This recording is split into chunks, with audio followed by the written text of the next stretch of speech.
নমস্কার, welcome to Riya's corner. আজকের আবারও হাজির হয়ে গেছি একটা রেসিপি নিয়ে। ফুলকপি আর ডিম কিন্তু এখন আমাদের বাড়িতে সকলেরই আছে। আজকের এই ফুলকপি আর ডিম দিয়েই কিন্তু একটি রেসিপি তোমাদের সাথে শেয়ার করতে চলেছি। চলো তবে দেরি না করে দেখে নিই কী বানাচ্ছি। আর এই রেসিপিটা কিন্তু গরম ভাত বা রুটির সাথে কিন্তু খুব সুন্দর লাগবে খেতে। তবে চলো আর দেরি না করে দেখে নিই কী বানাতে চলেছি আজকে। সবার প্রথমে আমি কড়াইতে দিয়ে দিয়েছি সর্ষের তেল। সর্ষের তেলটা গরম হয়ে গেলেই আমি একটা একটা করে ডিম ভেজে নেব। ডিমটা আমার ভাজা হয়ে গেছে, এটাকে আমি ভালোভাবে ফোল্ড করে নেব। নিয়ে আমি আরও একটা ডিম ভেজে নিয়ে ফেরত আসছি। ডিম দুটো ভেজে এবার দিয়ে দিলাম কড়াইতে সাদা তেল। 2 টেবিল স্পুন মতো সাদা তেল আমি দিয়েছি। তেলটা গরম হতেই দিয়ে দিলাম এর মধ্যে 1 টিস্পুন হলুদ গুঁড়ো। এবার এর মধ্যে আমি ফুলকপিগুলোকে একটু বড় বড় সাইজ করেই কেটে নিয়েছি। আমি ফুলকপির ফুলগুলো দিয়ে খুব ভালোভাবে লাল লাল করে ভেজে নেব ফুলকপিগুলোকে। এই রেসিপিটা ছাড়াও কিন্তু আমার চ্যানেলে ফুলকপি দিয়ে ডিমের আরও একটি রেসিপি আছে, তোমরা চাইলে কিন্তু দেখে নিতে পারো। তো চলো ফুলকপিগুলো একটু লাল লাল করে ভাজা হয়ে যাক। ফুলকপিগুলো লাল লাল করে কিন্তু ভাজা মোটামুটি হয়েই এসছে। এবার আমি ফুলকপিগুলোকে তুলে নেব। এই তেলেই আমি আলু ডুমো ডুমো করে কেটে রেখেছি, আলুগুলোকেও আমি এর মধ্যে দিয়ে দিলাম। এবার আলুগুলোকেও একটু লাল লাল করে ভাজা হয়ে গেছে। এবার আমি আলুগুলোকেও কিন্তু তুলে নেব। গ্যাসের আঁচটা কম করেই কিন্তু আমি আলুগুলো ভেজে নিয়েছি, সে কারণে সামান্য সেদ্ধও হয়ে গেছে আলুগুলো। আলুগুলোকেও তুলে নিচ্ছি। এই তেলের মধ্যেই তেজপাতা আর গোটা গরম মশলা ফোড়ন দিয়ে দিলাম। এবার এর মধ্যে দিয়ে দিলাম জিরে ফোড়ন সামান্য, দিয়ে খুব ভালোভাবে ফোড়নটাকে একটু ভাজা ভাজা করে নেব। এরপর এর মধ্যে আমি দুটো পেঁয়াজ কুচিয়ে রেখেছি, সেই পেঁয়াজ দুটোকে আমি দিয়ে দিচ্ছি। এখানে ছোট পেঁয়াজ বলে আমি দুটো ব্যবহার করেছি, আপনারা কিন্তু বড় একটা পেঁয়াজ হলে একটাই পেঁয়াজ দেবেন।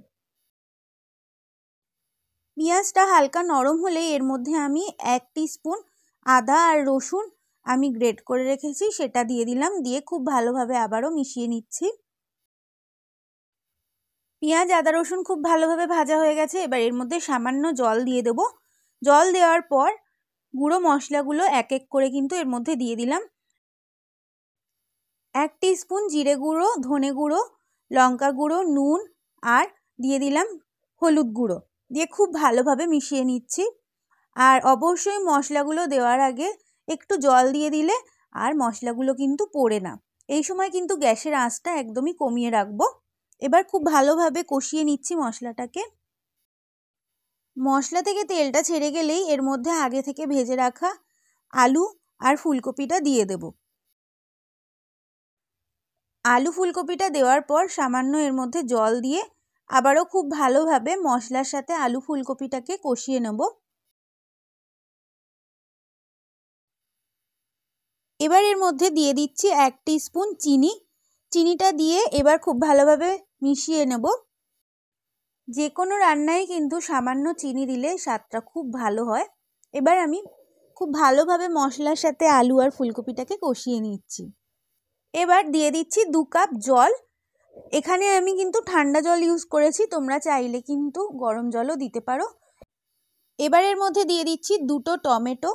এখানে একটু টক টক হবে তাই জন্য 2টো টমেটো কিন্তু এর মধ্যে আমি কুচিয়ে রেখেছিলাম দিয়ে দিলাম। দিয়ে খুব ভালোভাবে মিশিয়ে দেব। এবার তরকারিটা একটু ফুটে উঠলেই আমি এটাকে 10 মিনিটের জন্য ঢাকা দিয়ে রেখে দেব, আলুটা আর ফুলকপিটা আরেকটু সিদ্ধ হয়ে যাওয়ার জন্য। 10 মিনিট বাদে কিন্তু আমি ঢাকাটা তুলে নিচ্ছি। আর এখানে আলু আর ফুলকপি কিন্তু ভালোভাবেই সিদ্ধ হয়ে গেছে। এবার আমি এর মধ্যে দিয়ে দেব ডিমগুলো। ডিমটা দেওয়ার পর কিছুক্ষণ একটু ফুটিয়ে নেব। এবার আমি এর মধ্যে দিয়ে দিচ্ছি 1 টিস্পুন গরম মশলা গুঁড়ো। গরম মশলা গুঁড়ো দিয়ে খুব ভালোভাবে ফুটিয়ে রেখে দেবো এটাকে। একটু ধনে পাতা দিলে কিন্তু এর তরকারিটার স্বাদ আরও বেড়ে যাবে, তাই জন্য সামান্য ধনে পাতা দিয়ে দিলাম ওপর থেকে, চাইলে তোমরা স্কিপও করতে পারো। রান্নাটা কিন্তু আমার একদমই রেডি হয়ে গেছে। এবার আমি ঢাকা দিয়ে রেখে দেব। আর ডিম কিন্তু অনেকটাই ঝোলটাকে টেনে নেবে, তাই জন্য একটু ঝোলটা বেশি রেখেছি। তো আমি গ্যাসের আঁচটা বন্ধ করে এটাকে ঢাকা দিয়ে রেখে দিচ্ছি। তো দেখতেই পেলে কত সহজেই বানিয়ে ফেললাম ডিম আলু ফুলকপি দিয়ে এই রেসিপিটি। তবে আর দেরি কেন, তোমরাও বাড়িতে বানাও। আর আমাকে অবশ্যই জানাতে ভুলো না কেমন লাগলো। ফেসবুক থেকে দেখলে অবশ্যই ফলো করে দিও, আর ইউটিউবের নতুন বন্ধু হলে অবশ্যই সাবস্ক্রাইব করতে ভুলো না। নমস্কার, ভালো থেকো, সুস্থ থেকো। আবার দেখা হবে নতুন একটি রেসিপি নিয়ে।